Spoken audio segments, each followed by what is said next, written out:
I read that you want to leave a legacy for building disruptive brands. Obviously, you're trying to do that with Subtract. Yeah. Why is that a desire for you?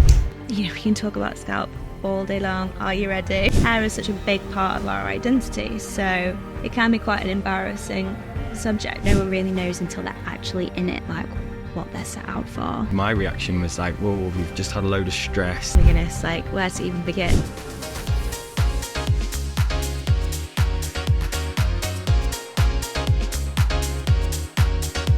Hi everyone, welcome back to another episode of Skincare and Beyond. We're thrilled to have two very special guests with us today, Kieran and Laura, founders of Scented.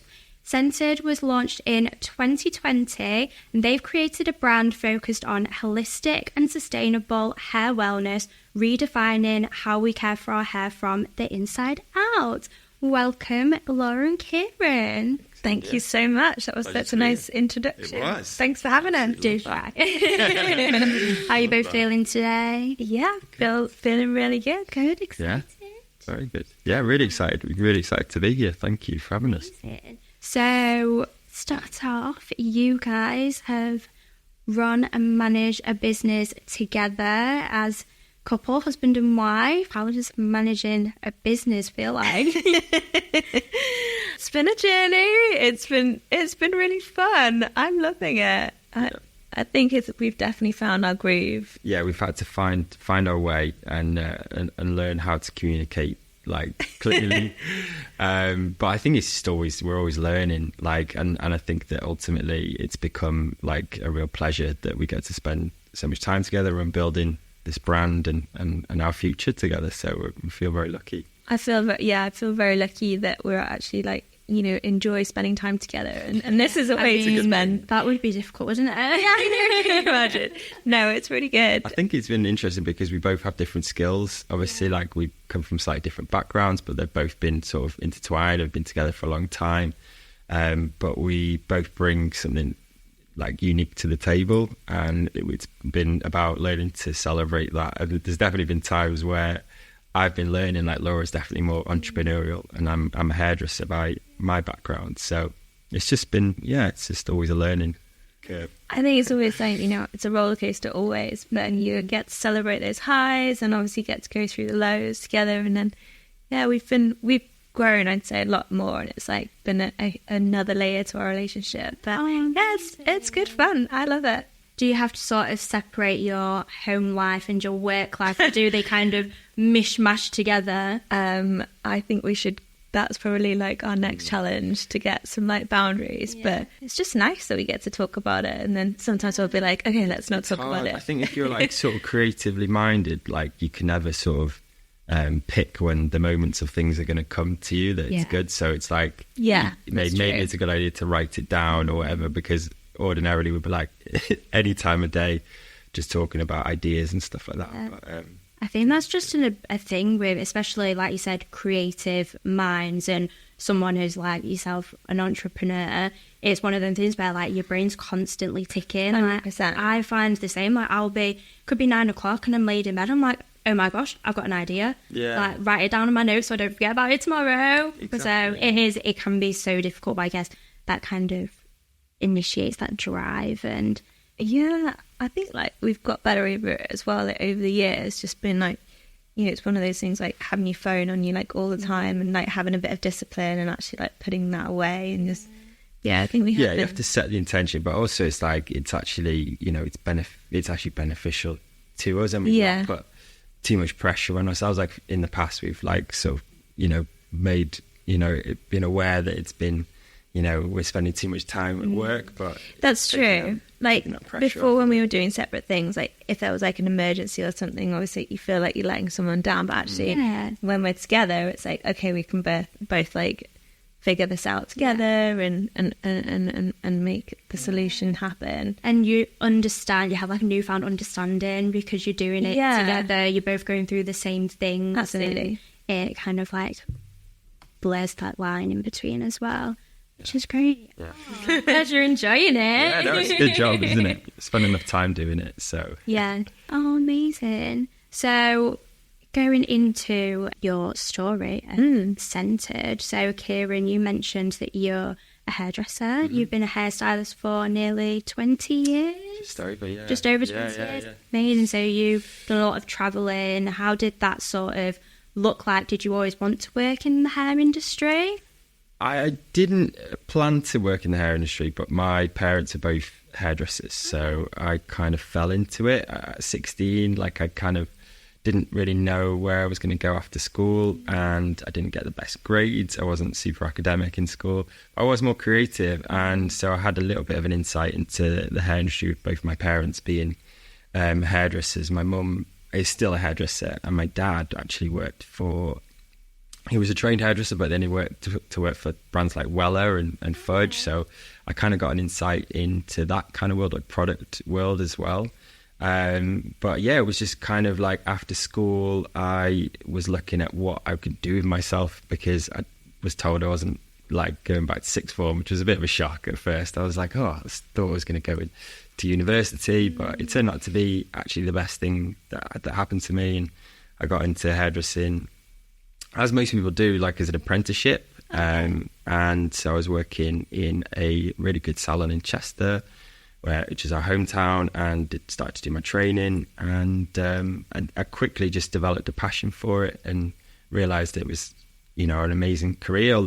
Even with the insight that I had, that hairdressing was quite an open career, I still didn't really know all the directions you could go in within it. It's not just a kind of 9 to 5 behind the chair job. And yeah, as my career progressed, I was fortunate to get to travel and do shoots and shows and TV and things like that. So it's been really fun. I feel like it's one of them things where people don't really tell you all those different avenues. It's literally like, oh, you're a hairdresser.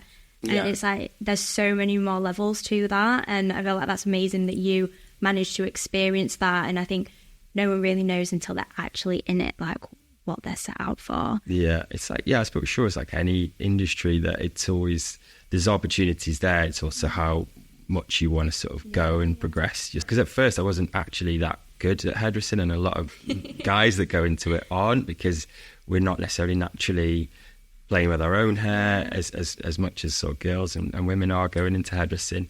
But I quickly developed this passion of like, I wanted to be really good at it. And so I kind of just started to develop like my sort of skills and get really into it, really. But that was largely from Vidal Sassoon. Like, I was really into hair cutting, and I had a book, and I was just imagine that he was watching. He's a very famous hairdresser, and I was just imagining he was watching my haircuts. So that's how, like, I would take so long doing haircuts that everyone would always be moaning at me for being late. But I think you were like really good at the kind of trying new things and like pushing the boundaries. Yeah, 100%. Yeah. Like, it was always just having a bit of fun and like being really creative, even from like right at the very beginning. Yeah, I really enjoyed that aspect of it. But as I say, like, it was always that imagining that someone like that the Vidal was sort of watching what I was doing, and if it wasn't, I was like, well, what would he say if I just left it like that? So just having a bit of your shoulder, oh, you like, missed a bit there. So. I mean, that pressure kind of like drives you, to be fair. Like, you just have that little devil on your shoulder, like, oh, I'm watching you. Yeah. Exactly. Where's your favourite place that you've kind of travelled for work?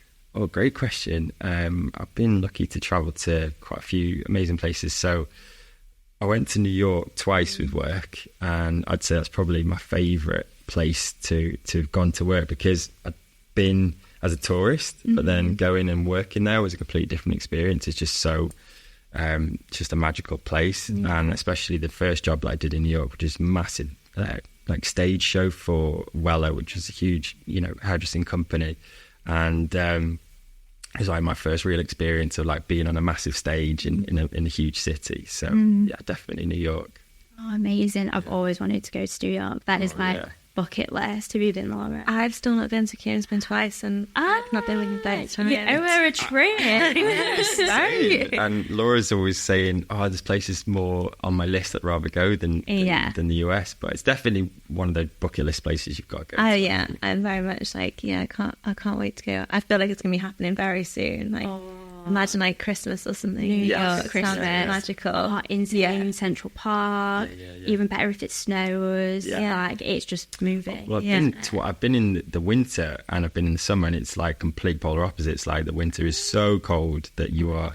And then the second job I did in New York was a shoot for electrical hair company, and it was November time, I think. It was January, and it snowed, and it was so cold I couldn't even do the hair on the models. Like we were in like Times Square, and I could barely move my hands. It was so cold, and she was freezing because she was just wearing like a little strappy dress. So it was a really tough one, but it was But that's the thing in New York; it's kind of like polar opposites. And no one will have seen that, because when they're on the camera, it's like, it looks so Behind the glamorous. scenes. the behind the scenes. So, Laura, have you ever worked in the hair industry? Is this your first time? Oh, no, it's not. I come from a design background myself, so I always knew, I was always interested in art and design. Graduated from like high school. I went to Central St Martin's and London College of Fashion and did my like art degree. And then I always knew I kind of wanted to have my own brand. So I actually used to make hats. That was my like past life. Still on the head. Still on the head. In the direction. We did a couple of like really fun things together. So we did a couple of shoots, many shoots together, and Kieran was always like helping with clients and things like that. So it's been, I guess there's a little crossover there as well. It's definitely been intertwined, and obviously we've been together for a long time. So Laura was always my guinea pig, like if I was doing new styles and things like that. So Good and bad story.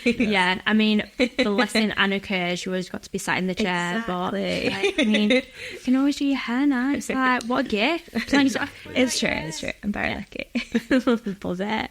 How does it sort of compare being in that previous design history to what you're doing now? Do they kind of cross over in any way? Yeah, so I mean, really, the whole story for Scented really starts from there. So, I was working in the fashion industry for a long time. I think it's very like common, especially in the fashion industry, to kind of like graduate and then you just like get thrown into this like environment where it's not like paid very well. You're not really able to sort of like take a load of time off. You're working really hard, and especially during like fashion months where it's just like super intense. But it was a very like stressful time, to be honest. And I think like I had a previous business, and then it got to the point where I decided that, do you know what, I need to change direction. I came to a bit of a crossroads, took a step back, and then got a new job, thankfully, which was kind of like in the trend industry. And when I got this new job, I'd kind of like, taken a bit of a breather. Yeah. And for the like first a weight left your shoulders at that point. Exactly. And about a couple of months into it, I started to experience like a lot of hair loss, quite a dramatic amount. And it was about a third in the space of 2 months. And it was just coming out in clumps. Like I'd brush my hair and I'd actually try and avoid brushing my hair. But when I did, it was just coming out so much. It was covered on the hairbrush, on the pillow. It was just quite traumatizing. Yeah. And obviously really, really lucky coming home to Kieran and just sort of like being able to sort of ask him like, oh my goodness, like what's happening? Like, why is this happening to me? And I think really that slowing down was the first time I'd sort of stopped, and that's why it all like happened. I went to the doctors, of course, because I was like really worried that there was something wrong, and they kind of sent me away quite quickly and was just like, everything is normal. And I was like, it's not normal, like this isn't. I know, it's that frustration, like, you can't just tell me it's normal. So I did have blood tests with my doctors, but I looked into it a lot more myself. So I asked for the results and like did a lot more analysis, and the kind of range for like normal for NHS is really quite wide, but I was just like tucked in that kind of in between, that bracket. Yeah, it just at the beginning of that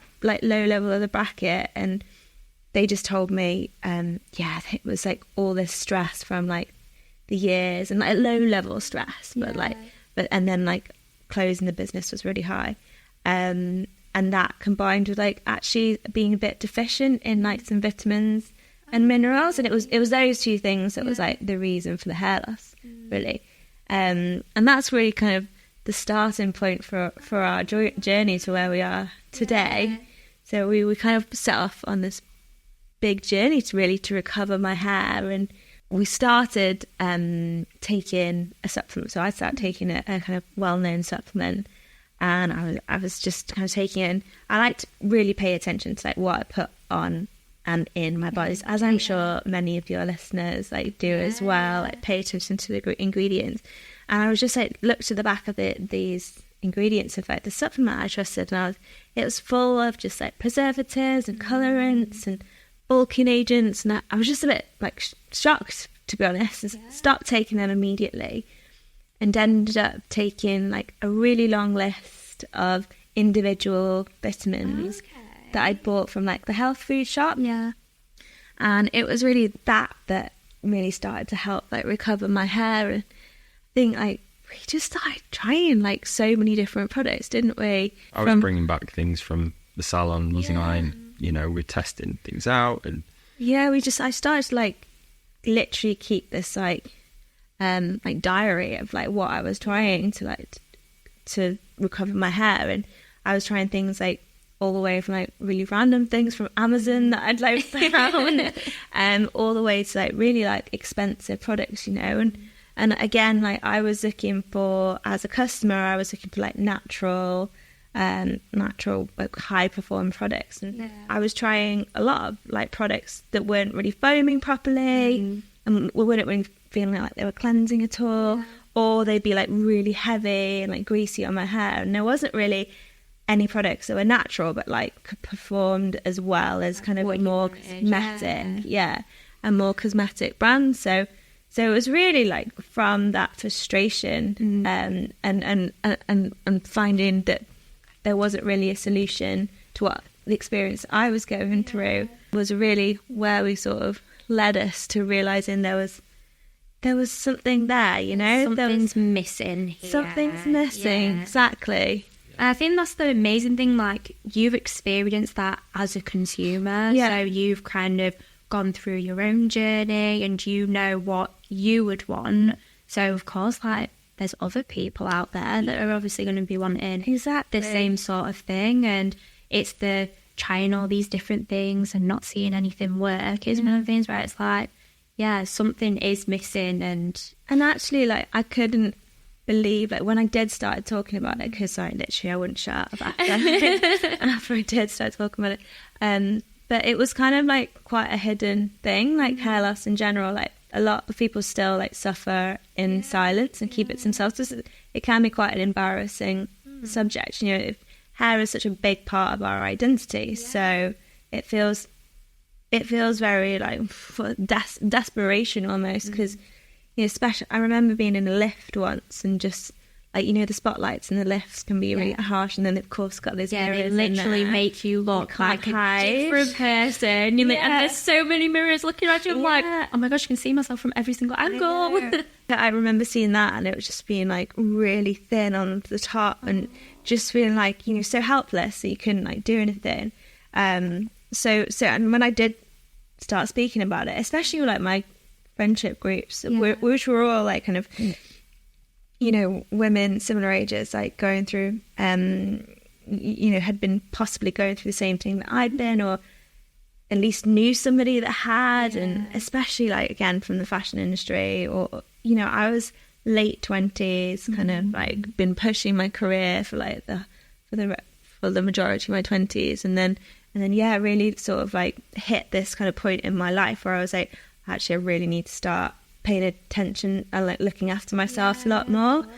So, it was burnout, wasn't it? I mean, it was burnout. A word that gets thrown around a lot, but so many people, because of our culture that we live in, it's not just in fashion, it's in corporate world or finance and around anything really, isn't it? But I think that we kind of prioritize like work and success over our own health, because that's kind of what we believe, but it ultimately leads to kind of you can only do so much before something breaks. And I think it's one of the things where, like you said, because you were so on the go, like constantly like go, it's not until you actually stop that you realise like how much it was doing. And obviously in your case, like your body started to show it as well. I think with hair loss specifically, obviously like it's such a slow process. Yeah. So, you know, obviously it happened a few months after kind of like this very like stressful period.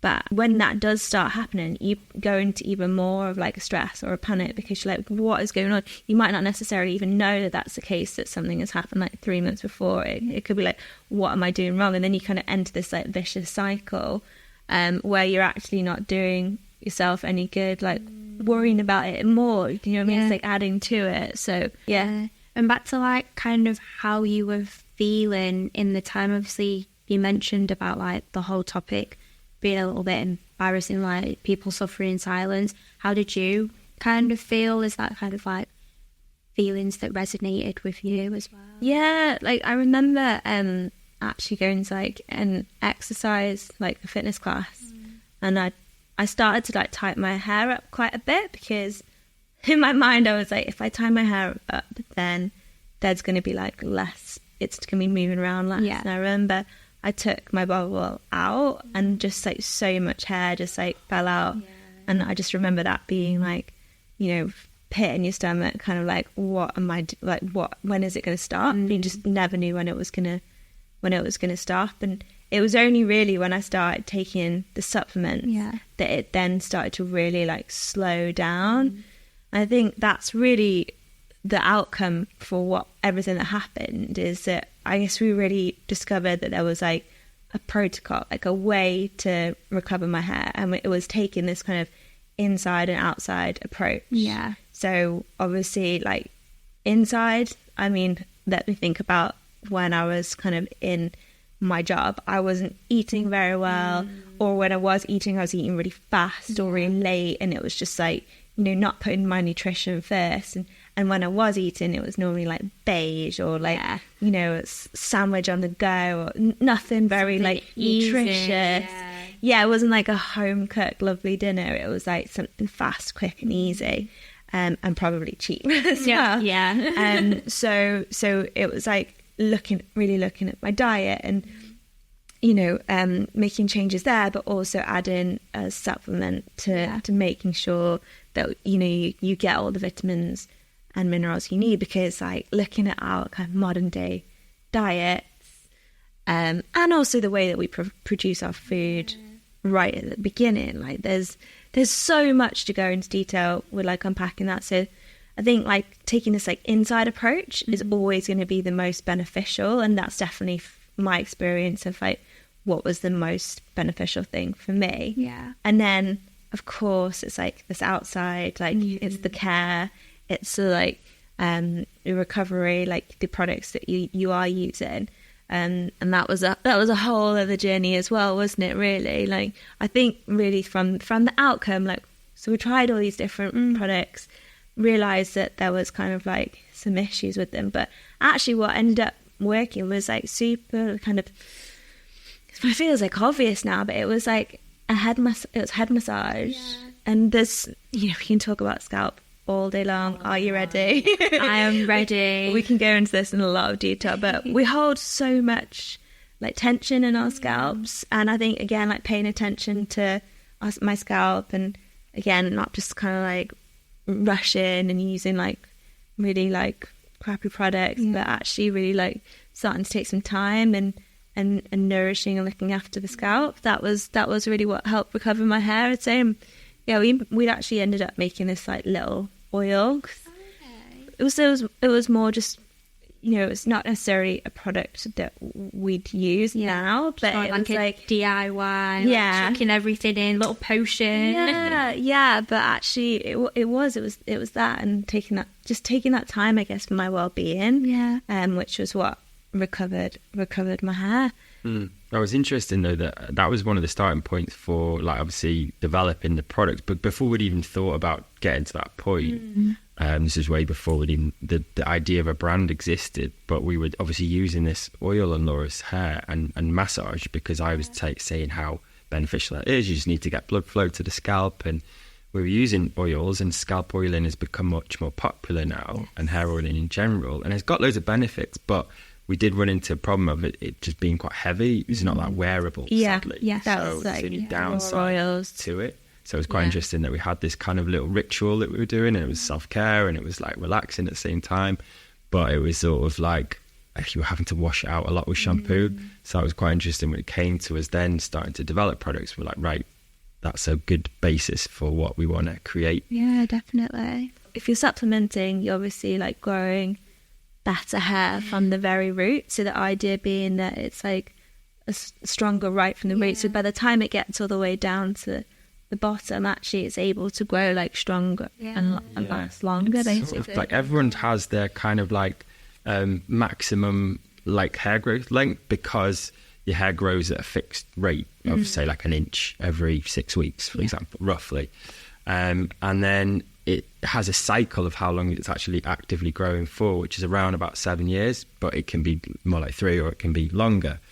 So everyone's got this like maximum length that the hair will grow to ordinarily.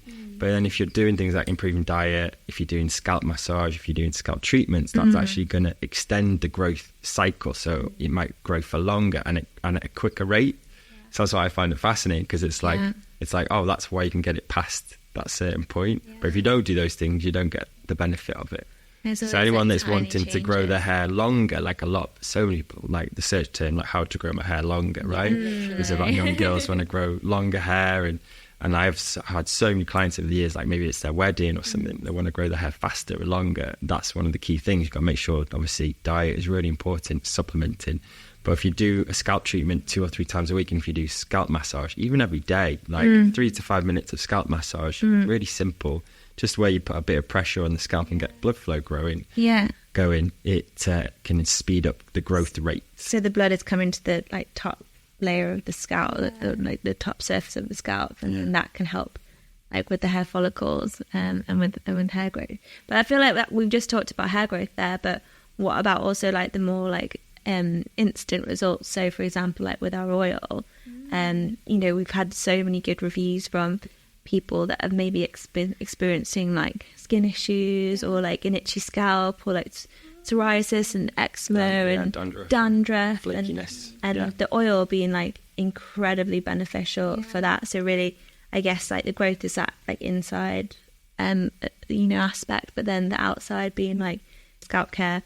If you have like anyone that does have a scalp issue like dandruff or dryness or flakiness, it can be that it's so irritated, and people are always reaching for like medicated shampoos or anti-dandruff treatments and things like that, just something to calm it down. But one of the downsides of those sorts of products is they can be quite drying, so they can like actually strip the scalp and hair at the same time. So we've found like a lot of success with people using our scalp oil in that it's treating the root cause with things like salicylic acid and tea tree, so it's like antimicrobial and breaking down the flakes, but it's because it's an oil, it's got lots of nourishment, it's actually hydrating the scalp at the same time. So that's what's quite unique about it. Whereas if you think about your scalp, most people, the only thing that ever touches it is shampoo. And shampoo is a detergent, so it's drying. And a lot of your listeners will know, because they're into skincare, is that you'd rarely put a cleanser on your face and then never moisturize afterwards. But that's what we do with our scalp all the time. But our hair's in the way, so that it's tricky. So that's why I touched on it before about us that being the starting point for developing our oil was how can we create a product which gets all the benefit to the scalp but won't weigh it down. So we have an oil to milk consistency. So even though it's an oil, as soon as it's rinsed with water, it emulsifies. So you get all that benefit, but without weighing the hair down. That was one of the things we were doing it on Laura all the time, like oiling and massage, but she was having to really shampoo it to break down the oil. And it felt like cleanse a couple of times and sort of undoing all the work. And then it's just stripping everything from your actual hair strands, and then it's you're like now cause another issue. So we really didn't intend on starting a haircare brand, did we, like at all at the beginning? But I feel like we just had learned so much information. And I think we realised, obviously recovering my hair, but also we had all this information and we could help so many people, like so many, obviously. It's like we identified there was definitely something missing at the time. This was happening sort of 2017, 2018. There wasn't really a collection of hair care that encompassed inside with supplements and scalp care and hair. Like everything really was quite hair dominated. You did have supplement brands that stood alone, but there were more kind of nutritional supplement brands that did a hair care product. Yeah. And what we found from obviously experience is that a lot of those massively well-known supplement brands actually had a lot of like preservatives and caking agents, as we said.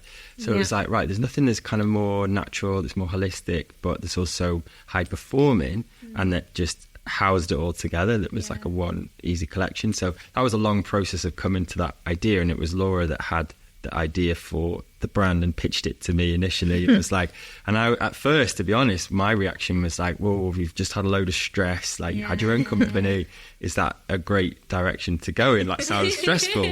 But Laura's like, yep. Yeah, but that's it, entrepreneurial kind of like spirit, I imagine. And so but also, the essence of what Centred is all about is self-care and self-love. And I think that that's what is different to how this business is set up. It's much more sort of that's the kind of DNA of the brand. So fortunately, everything we're talking about is like, you've got to put yourself first. You've got to, self-care is really important, nutrition. So it's constantly feeding back that we've got to kind of take that own advice, if that makes sense. Yeah. Your mantra is seek, nourish, glow.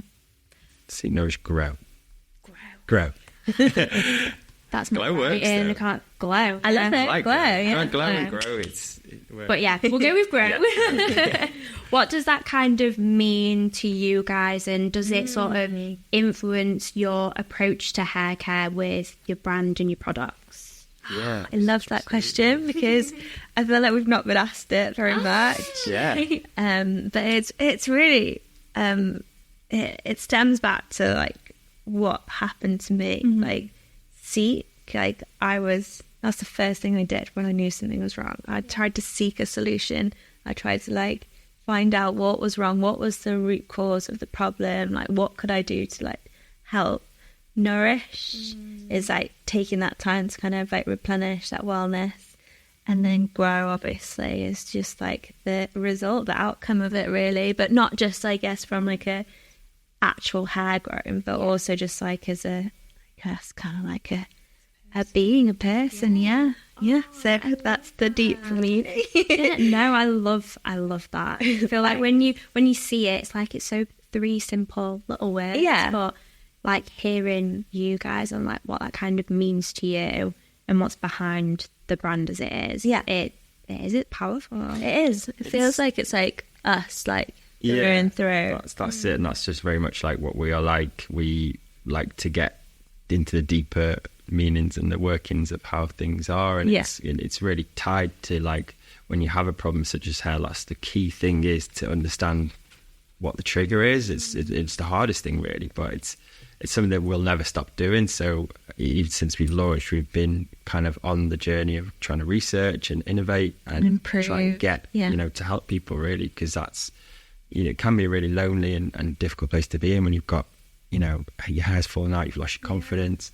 And so that's where, as a company, we want to be able to support people that are going through that, themselves. But also now we're also really proudly partnering with hair salons, and it's now available in a lot of hair salons across the UK as well. And so it's just the future salon. They even place the future salon. Yeah. So this is great because if you are in need, the first point of call is to either go to your hairstylist or to your GP or to a trichologist. And we've already talked about GP. Sadly, they're not that equipped or capable of being able to help. It's not top of their priority list. I think the best things that exist ever have come from a problem, like someone solving a problem. So that's definitely what our brand is about. It's a problem-solving brand, and it's been born out of this desire for natural, high-performing hair care, and this inside-out approach didn't exist before. So it's quite nice. And obviously, like from my experience, it was like stress. It was like workplace stress over like a long period of time. But there are so many other different causes, and like around that, it could be like a traumatic experience. It could be like medication. It could be postpartum. It could be like hormonal changes. There's like so many different approaches to kind of like where hair loss can kind of impact someone. So I think we're really like trying to make it is our mission to really support like anyone who may be going through those particular experiences. And I've read that your hair is the first place to lose nutrients but the last place to gain them. Is that the right way around? That is literally my favourite quote. Yeah, I read it and I was like, that is crazy. I never knew that. It's the last to receive nutrients, but if you're stressed, it's the first to be withheld from. So It's the most like least important bodily function. So the body just like, without you like even thinking about it, like unfortunately, like obviously we really value our hair, but our body doesn't. So I think that's the interesting thing to talk about stress, because stress, like, it can come in so many different forms, and stress can be a good thing. It helps us to get things done. Absolutely. Like, you know, it's a response that's developed for us to be able to, I guess, escape predators. Like, and that over a long period of time is disrupting basically how the body works. It's raising cortisol levels, adrenaline, and that just is affecting a lot of cycles, not just hair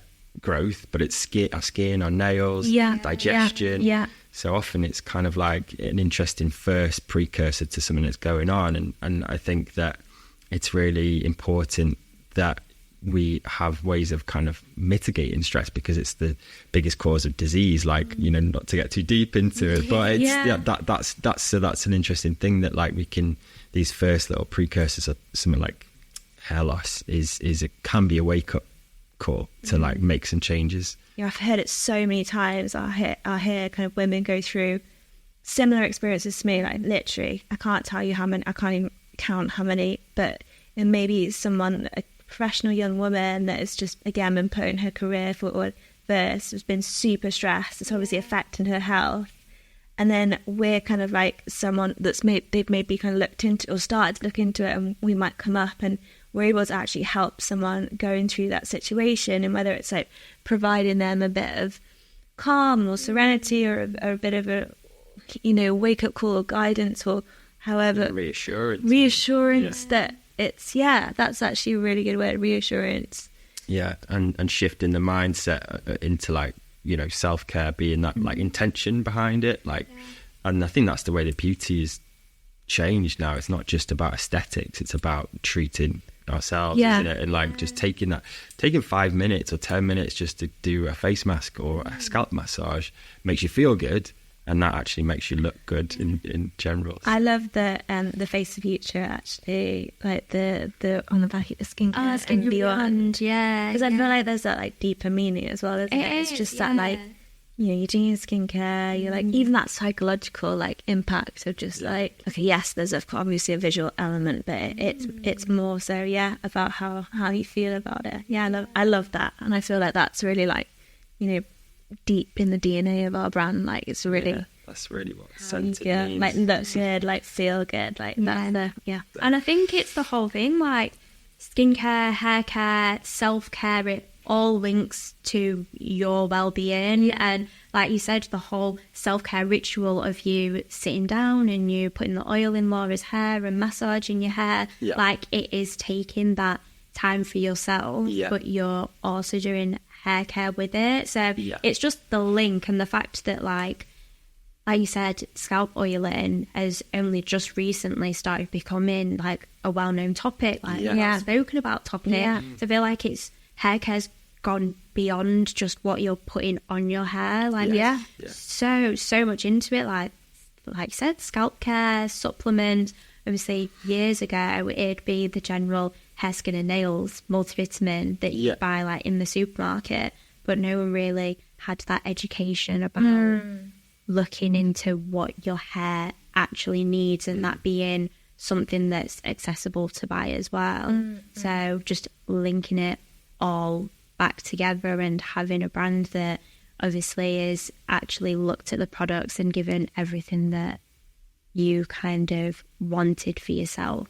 But I think you just nailed it there, just talking about like the wellness angle of things. I think there's really been this massive disconnect for like a long time of really realizing that actually like absolutely everything is connected, isn't it? Like as we are, you know, the human body and the way that we're sort of like running on empty sometimes and just expecting to be able to just carry on forever like that way, whereas actually we just need to like really nourish ourselves and make sure we're able to kind of continue. I love it. I just like, you know, there's nothing better than like Sunday evening having like Sunday self-care. Sunday self-care. I always look forward to that, and just like, yeah, having those little pamper evenings. And it's just like, I guess, made to be an enjoyment, something to look forward to. Yeah. We have one last question. So our community at Face the Future is very important to us.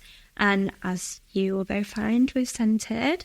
And we love to hear their feedback and what they think. So a question to you both. If there was one thing that you could ask our audience, what would it be?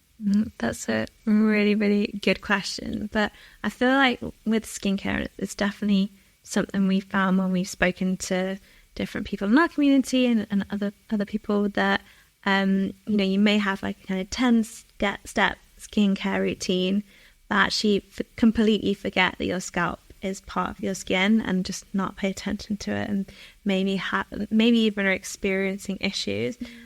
So I think it's really, like what kind of things are you doing to your scalp? Like, how are you looking after your scalp? That would be my question I would ask.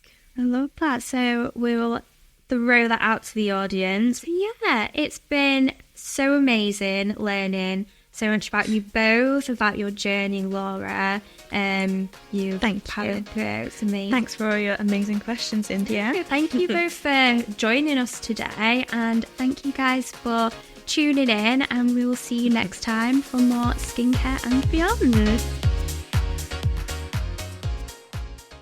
I was sat at my desk, I rubbed my eye, and my eye started bleeding. It was such a dramatic thing and seemingly out of nowhere, and I thought that was the moment at which I thought something's not right. And you know what's happening. You're fully cognizant. You know that your eyelid is being cut away. That must have been a bit of a shock. Those statistics side by side should be ringing alarm bells for everybody. But yeah, I suddenly was dealing with a world where my arm was on my face. Oh.